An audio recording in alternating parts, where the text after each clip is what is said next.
vai entrar em vigor o novo Código de Processo Civil. O Código de Processo Civil regulamenta apenas os procedimentos na Justiça.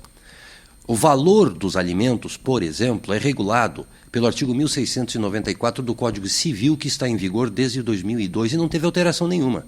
Então, quanto que se deve pagar de prestação alimentar é algo que está tratado no Código Civil e não teve alteração nenhuma e não haverá alteração alguma com a vigência do novo Código de Processo Civil.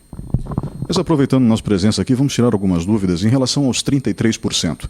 Isso existe dentro do texto legal ou é uma mera tradição, 33% do salário do pai, para que ele possa, assim, sustentar os filhos que ficaram para trás? Para trás, entre aspas, né, com a mãe. Eu não chamaria tradição, isso foi resultado da jurisprudência. Ou seja, os tribunais, há muitos e muitos anos, julgaram que 33% do quanto ganha o pai seria um valor razoável, levando em consideração que não é apenas o pai quem tem que sustentar o filho, mas a mãe também. Então, supondo-se que 33% do pai mais 33% da mãe daria um valor suficiente para o sustento dos filhos. Isto não é texto legal, isto não é fixo, depende de diversos fatores. O artigo 1694 do Código Civil, que fala do valor dos alimentos, diz apenas o seguinte: os alimentos serão fixados de acordo com as possibilidades de quem é obrigado a pagar e as necessidades daquele que tem o direito de receber. Isso significa o seguinte: para o caso de ser um filho pequeno e saudável, o valor é 1. Se o pai tem 5 filhos, dentre os quais um com necessidades especiais, o valor será outro, evidentemente. Digamos que sejam vários filhos de 2 casamentos. O valor será 66%, se baseando nas tradições, digamos assim, ou na jurisprudência, ou então será definido um valor que seja adequado, independente do percentual do salário? Será sempre um valor adequado, independentemente do percentual, porque, recordando o que eu acabei de dizer, a obrigação é de ambos os genitores, tanto o pai quanto a mãe têm obrigação. Então, na exata hipótese que você levantou, se foram 2 casamentos, os filhos terão mães diferentes. E é bem provável que os ganhos dessas mães sejam diferentes. Então, nada impede que para um filho cuja mãe tenha um salário superior ao da outra mãe do outro filho, seja diferenciado. Doutor, em relação à prisão, mudou alguma coisa ou também não teve mudança alguma?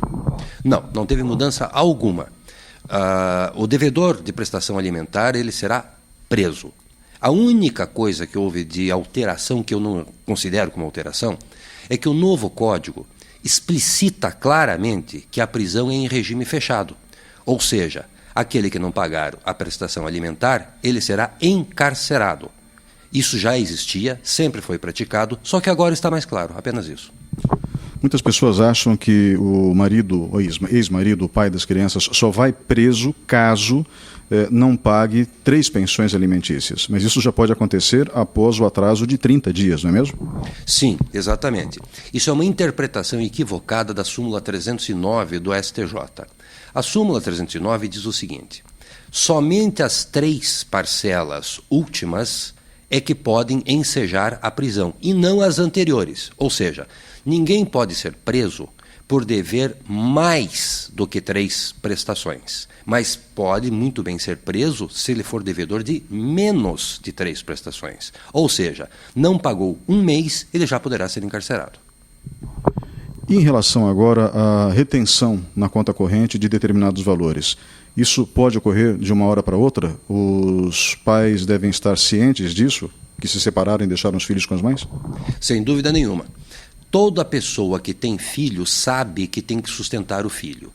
Portanto, o dinheiro que ele tem em conta corrente, seja fruto de aplicação financeira, seja fruto de salário, seja fruto de negócios que ele tenha praticado, não importa, poderá ser bloqueado judicialmente para a quitação do valor da prestação alimentar.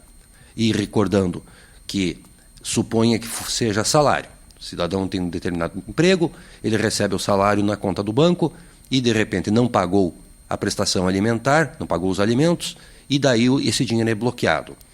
Não há aí nenhuma espécie de surpresa, porque ele, a partir do momento em que se separou da mulher, ele sabe que ele tem que sustentar, ele sabe que ele tem a obrigação de pagar. Portanto, se ele chegar lá no banco, for verificar o seu saldo bancário e verificar que há bloqueio judicial, não há que reclamar e dizer que está surpreendido por isso, porque ele já sabia que ele tinha que pagar. E lembrando que salários não são impenhoráveis para alimentos. Ou seja, é possível, sim, se penhorar o salário para pagar os alimentos.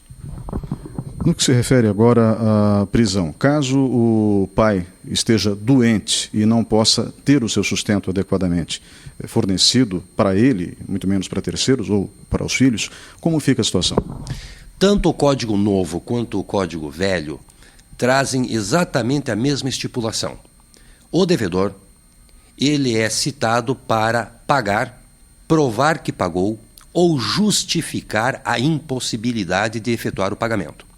Essa justificativa, em algumas situações, ela pode ser acatada. Eu posso te citar um exemplo.